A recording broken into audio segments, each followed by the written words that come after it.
He thought a few words in a language no one else understood would humiliate her. Instead, those same words were about to expose him.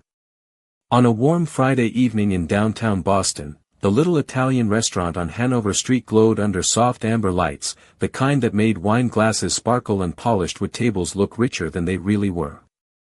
The smell of garlic, roasted tomatoes, and fresh basil drifted through the room while quiet conversations blended with the gentle clink of silverware against porcelain plates.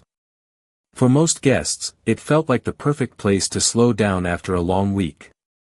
But the moment Vincent Moretti walked through the door, the atmosphere changed in a way that couldn't be written on a menu. He wasn't loud. He didn't need to be.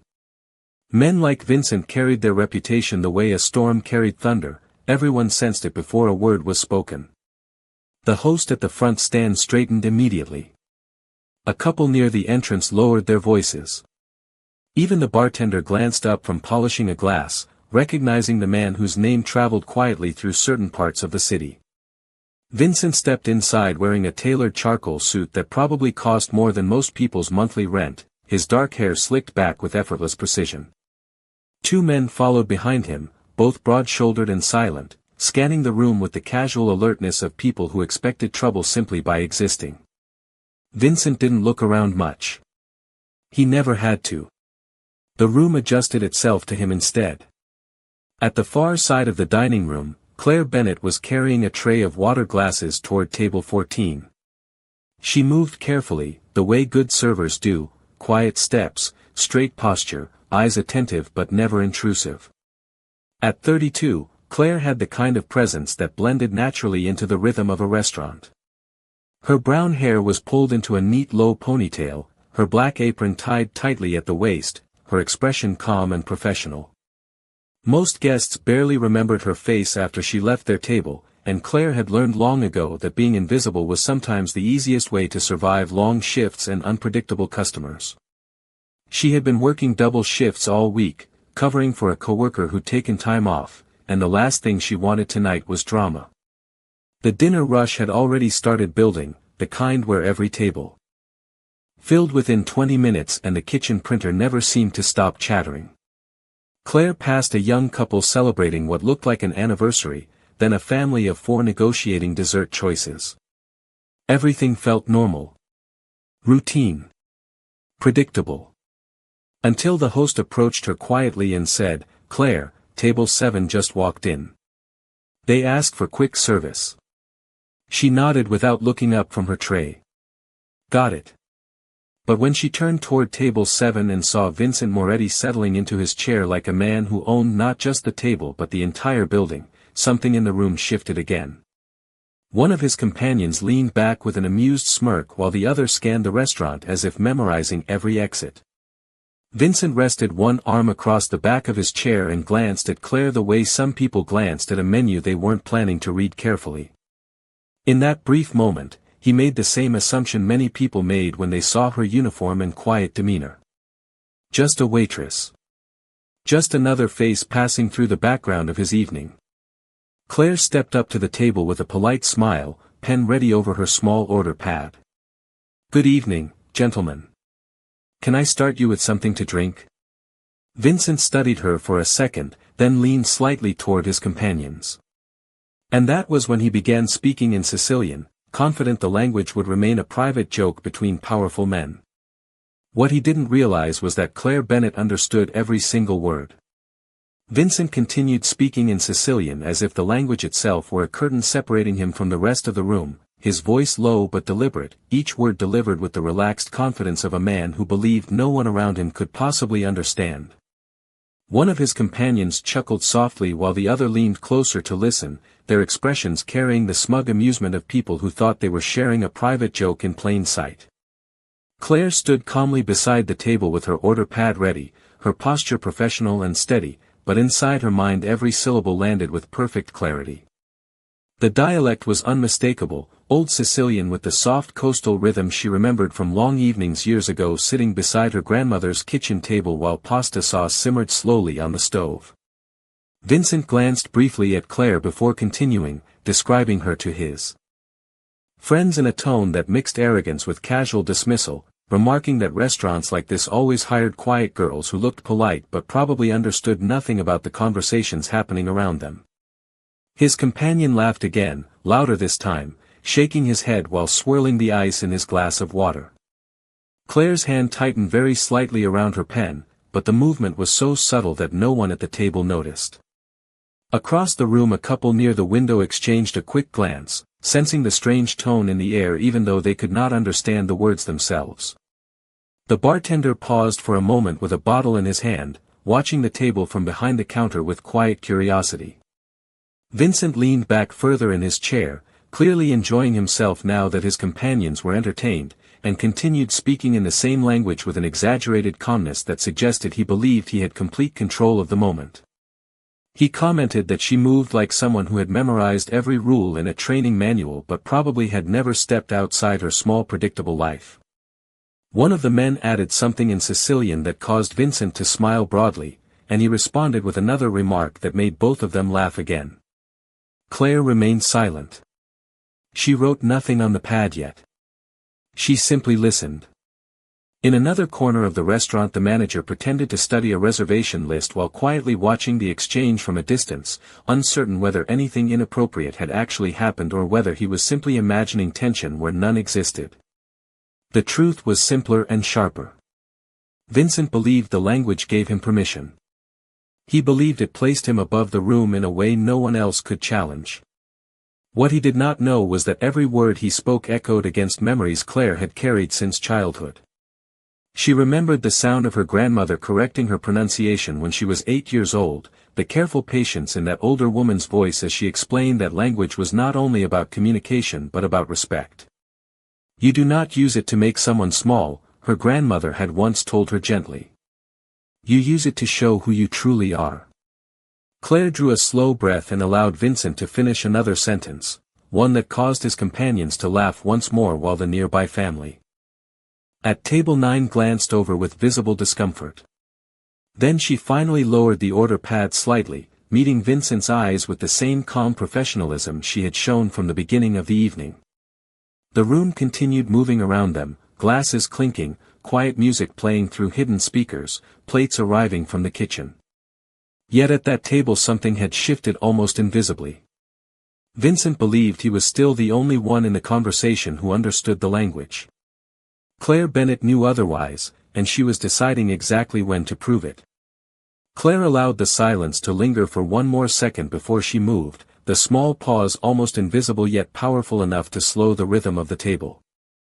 Vincent had just finished another remark in Sicilian, something that made both of his companions laugh again while one of them shook his head and tapped the table with quiet amusement. Vincent leaned back with a satisfied expression, clearly pleased with the reaction he had created, confident that his private commentary had gone completely unnoticed by the woman standing beside him. Claire lifted her eyes from the order pad and looked directly at him, not with anger and not with embarrassment, but with a calm steadiness that felt almost unfamiliar in a moment like this. Then she spoke. She spoke in Sicilian. The first words left her mouth gently and clearly, the accent smooth and natural, the kind that does not come from textbooks or travel phrases but from years of hearing the language spoken across dinner tables and family kitchens. Vincent's smile stopped before it could finish forming. For a brief moment he did not move at all. Claire continued speaking in the same language he had been using seconds earlier, repeating one of his remarks word for word with careful accuracy, her voice polite and even as if she were simply confirming a dinner order rather than translating a comment that had been meant to stay hidden. One of Vincent's companions blinked twice, clearly uncertain if he had heard correctly. The other slowly straightened in his chair. Claire then tilted her head slightly and continued in Sicilian again, this time clarifying a small grammatical detail in Vincent's sentence, explaining that the phrasing he had used sounded more like a rough street dialect rather than the traditional Sicilian spoken in the older coastal villages. Her tone remained respectful, but the precision of the correction carried an unmistakable weight. The table went completely quiet. Around them the restaurant continued moving as usual, plates sliding onto tables, soft music playing in the background, quiet conversations rising and falling like gentle waves. But at table 7 the air had shifted. Vincent stared at Claire with a look that had replaced amusement with something far more uncertain. The confidence he had been displaying moments earlier now hovered awkwardly between surprise and calculation. Claire finally lowered her voice slightly and added one final sentence in Sicilian, calmly explaining that if he preferred she could repeat the entire conversation again in English so that the other guests in the room could fully appreciate the humor. She finished speaking and waited.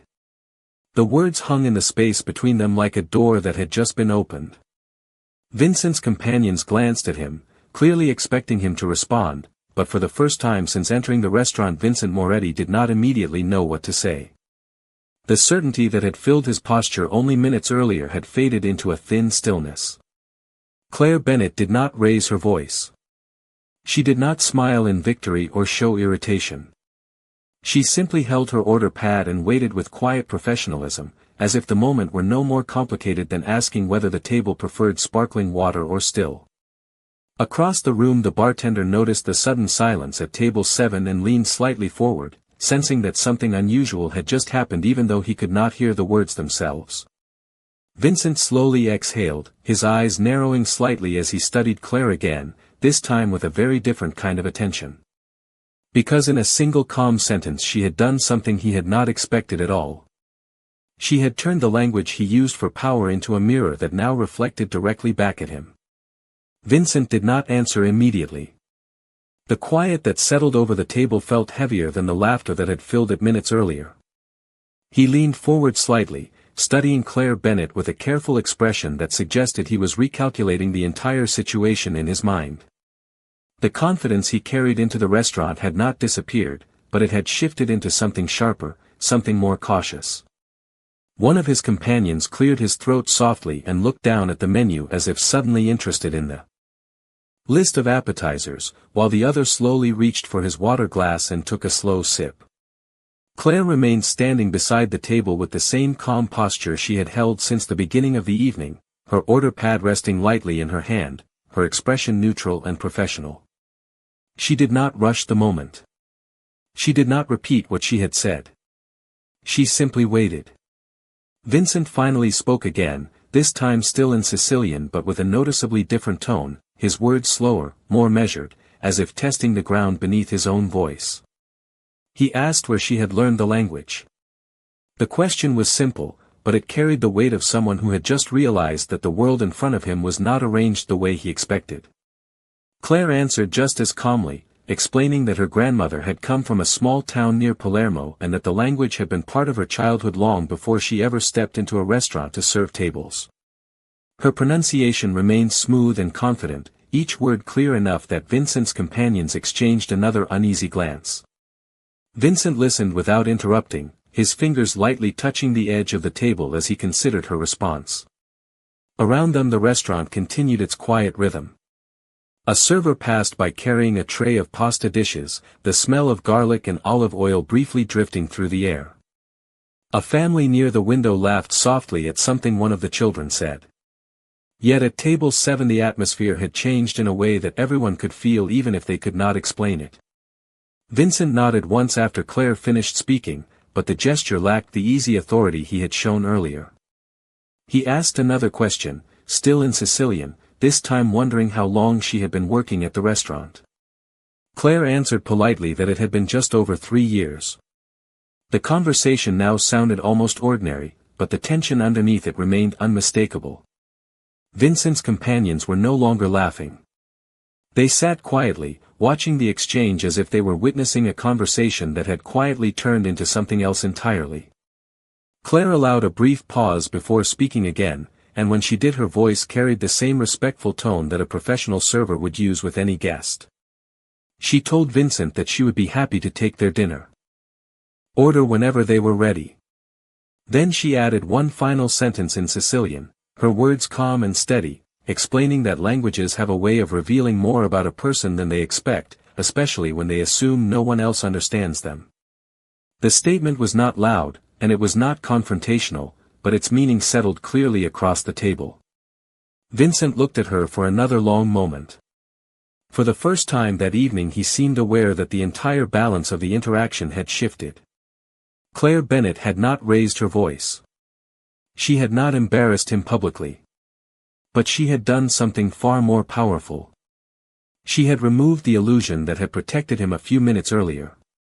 Vincent slowly straightened in his chair, his gaze steady now as he glanced briefly at his companions before looking back at Claire. And in that quiet space between them, it became clear to everyone at the table that the conversation no longer belonged only to him. Vincent's fingers rested lightly against the edge of the table as he studied Claire Bennett with a new kind of attention, the easy amusement that had filled his voice earlier now replaced by something quieter and far more deliberate. He was a man accustomed to controlling conversations simply by entering them, yet the calm certainty in her voice had disrupted the rhythm he expected. Around the table his companions remained silent, no longer smiling, their earlier laughter fading into the cautious stillness that sometimes follows a surprise no one anticipated. Claire stood patiently, her posture relaxed but steady, holding the small order pad as if the last several minutes had been nothing more than a brief pause in the ordinary flow of service. She had not challenged him loudly. She had not raised her voice. Yet the room had felt the shift all the same. Vincent finally leaned back in his chair and glanced briefly toward the rest of the dining room. The restaurant had returned to its normal rhythm, the soft glow of overhead lights reflecting off polished glassware while quiet conversations filled the space with a low, comfortable hum. For anyone watching from across the room, the table looked perfectly ordinary. But Vincent knew better now. He turned his attention back to Claire and spoke again in Sicilian, his voice calm but carrying a tone that suggested a careful reassessment of the moment. He remarked that it was unusual to meet someone who could speak the language with such clarity outside of southern Italy, especially in a restaurant halfway across the Atlantic Ocean. Claire answered simply, explaining that languages have a way of staying with people when they are tied to family memories. She mentioned that her grandmother believed language carried the character of the person using it, and that words spoken carelessly often revealed more than the speaker intended. The statement was gentle, but its meaning was unmistakable. One of Vincent's companions shifted slightly in his chair, clearing his throat as though the air around the table had grown heavier. Vincent listened without interrupting. For a moment he said nothing at all, simply watching Claire with narrowed eyes as if weighing the balance between pride and practicality. Then, slowly, he allowed a faint smile to return, though this time it carried none of the earlier arrogance. He switched languages. "All right," he said in clear English, his voice measured and controlled. "Perhaps we should begin again." The change caught his companions off guard, but Claire responded with the same calm professionalism she had maintained all evening. Vincent glanced at the menu and finally placed an order, selecting a bottle of red wine from the house recommendations along with a pair of pasta dishes for the table.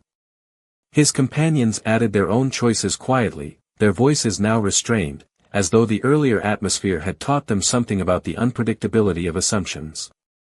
Claire wrote each item carefully, repeating the order back to confirm every detail. When she finished, she nodded politely and prepared to step away from the table. Vincent watched her for another second before speaking once more, this time with a tone that sounded almost reflective. He said that the world had a habit of surprising people when they believed they had already understood it completely. Claire paused for only a moment before answering. She told him that the world rarely surprises those who remember that respect is not determined by titles, money, or reputation, but by how a person chooses to treat others when they believe no one important is listening. The words were quiet, delivered without accusation, yet they settled into the air with unmistakable clarity. Vincent held her gaze for a brief second, then gave a slow nod.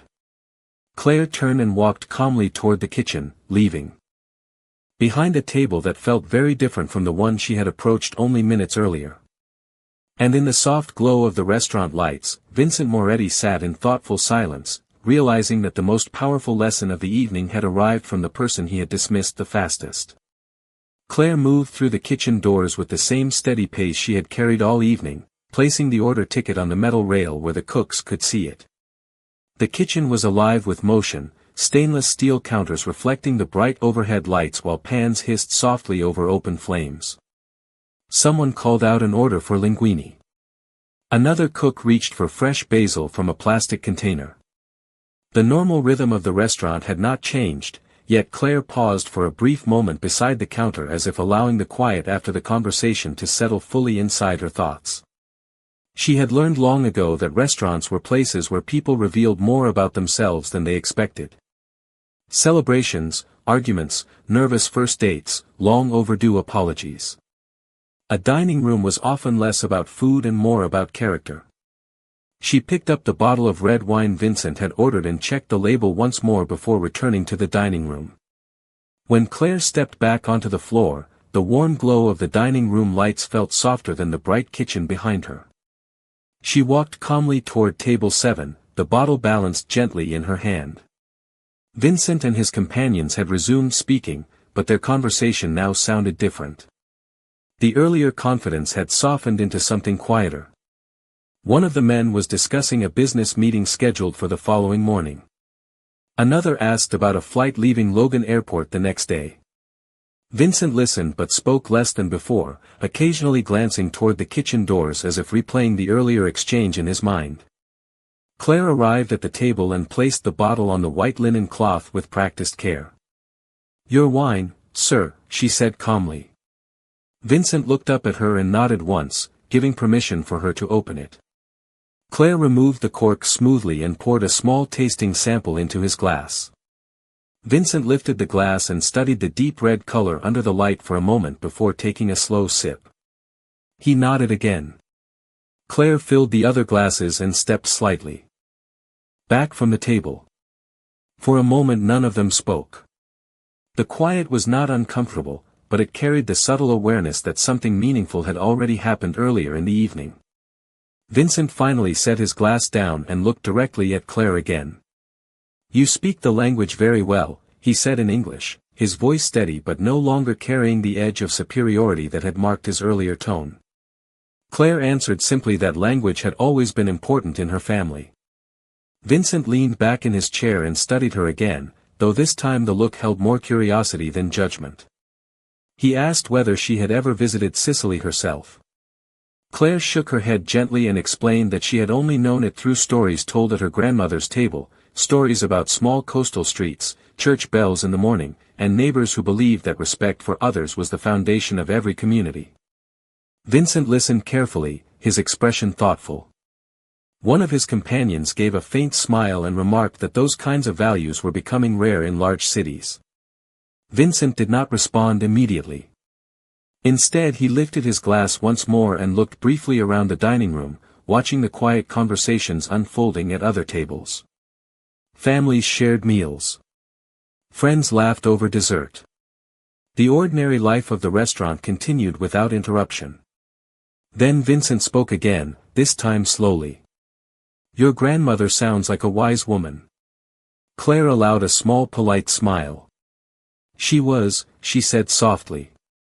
Vincent nodded once more, then looked down at the menu as if considering something beyond the list of dishes printed on the page. And though the evening continued like any other dinner service, something about the conversation at table 7 had changed permanently, leaving behind a quiet reminder that the simplest voices sometimes carry the strongest truths. The evening moved forward with the steady rhythm that only a busy restaurant understands, the soft murmur of conversations blending with the occasional laughter from nearby tables and the gentle clinking of glasses raised in quiet celebration.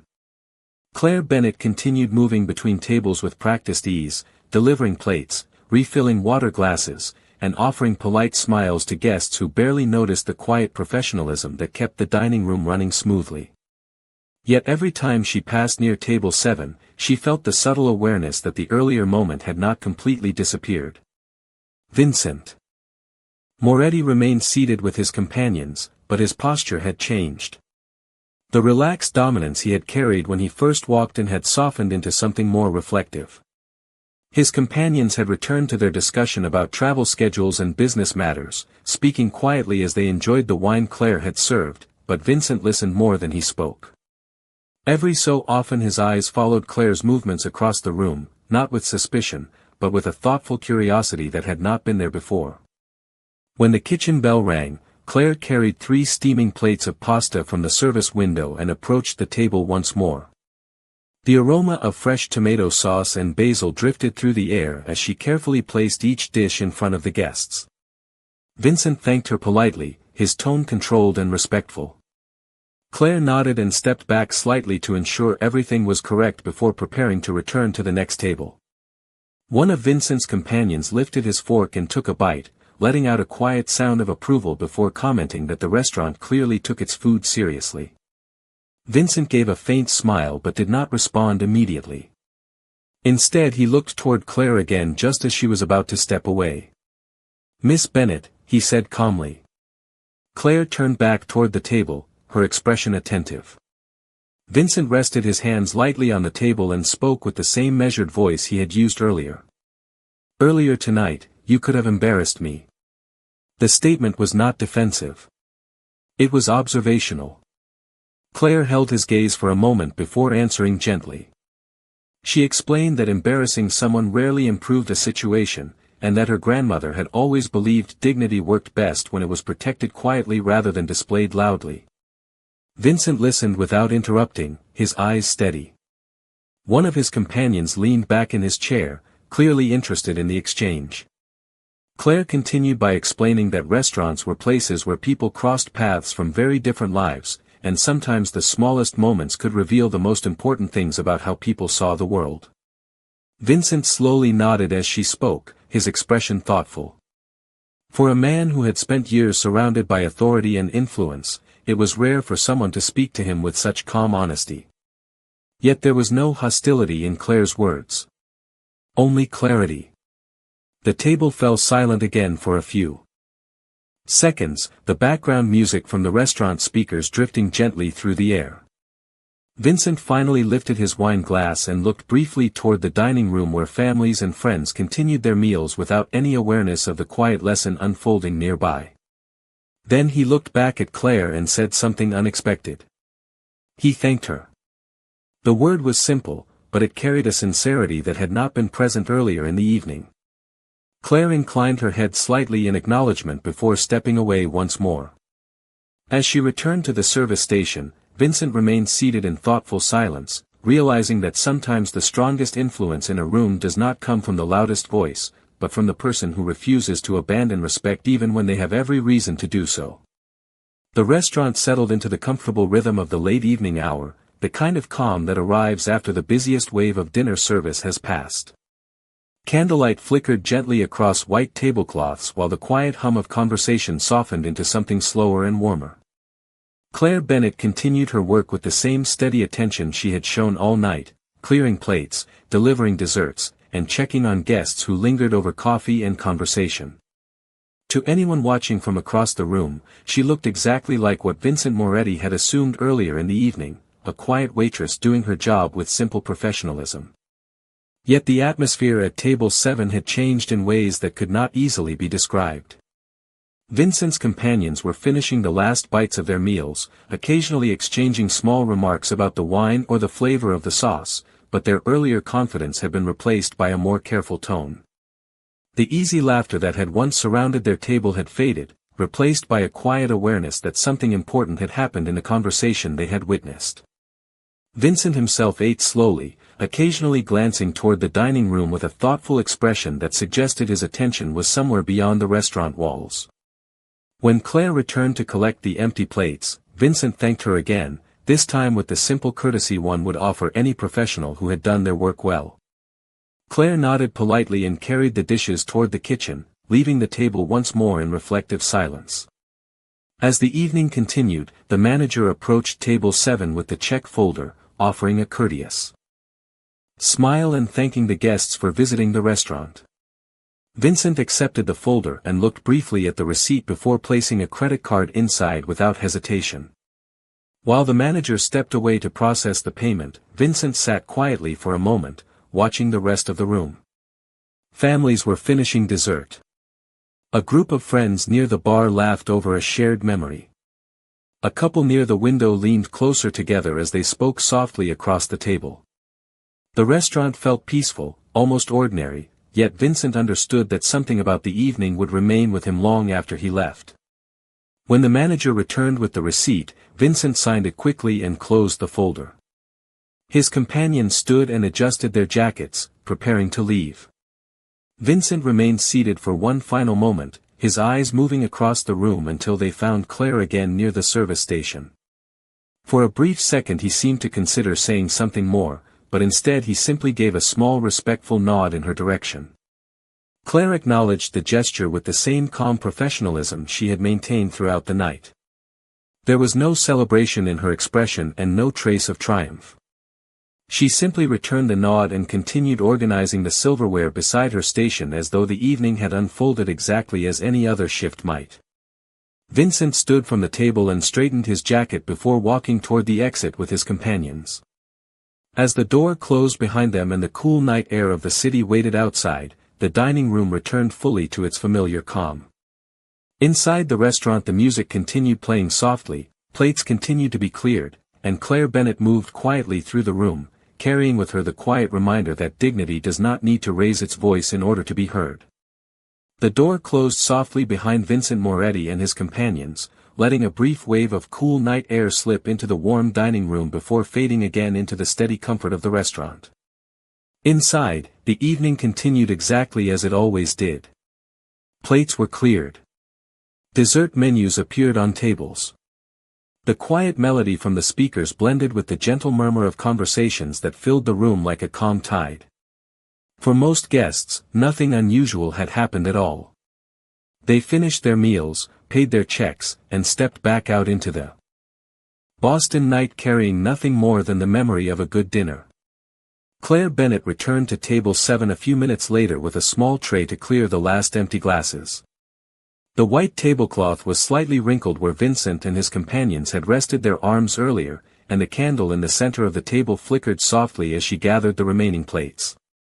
She worked with the same careful movements she used for every table, lifting each item quietly so the nearby guests would not be disturbed. When she picked up the check folder that had been left behind, she paused for a brief second. Inside was the signed receipt and a gratuity far larger than most guests left at the restaurant. Claire did not react outwardly.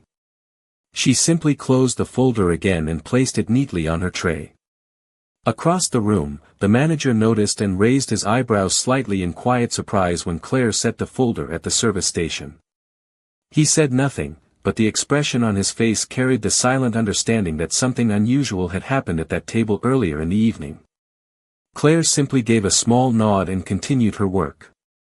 The night moved toward closing time.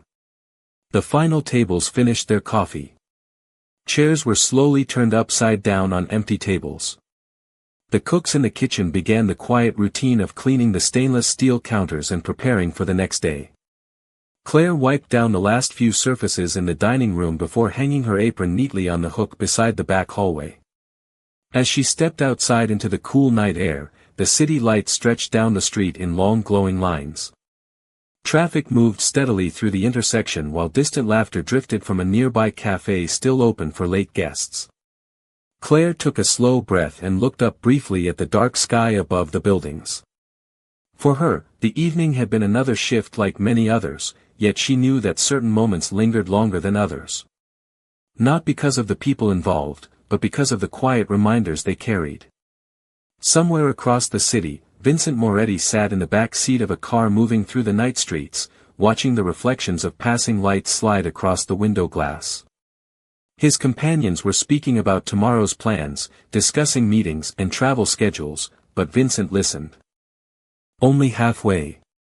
His thoughts had returned again and again to a quiet voice in a restaurant that had spoken calmly in a language he once believed belonged only to him. He had walked into that dining room expecting control, expecting amusement, expecting the world to behave exactly as it always had. Instead, he had been reminded of something far simpler and far more difficult to ignore. Respect is not measured by power or reputation. It is revealed in the smallest moments, especially when someone believes their words will never be understood. Back on the quiet street outside the restaurant, Claire Bennett began walking toward the subway station, her footsteps steady beneath the city lights. The night air carried the faint scent of rain somewhere in the distance, and the soft sounds of the city continued around her. The world moved forward the way it always does, yet somewhere in that quiet evening a small lesson had settled into memory, one that would remain long after the restaurant lights faded and the city finally slept.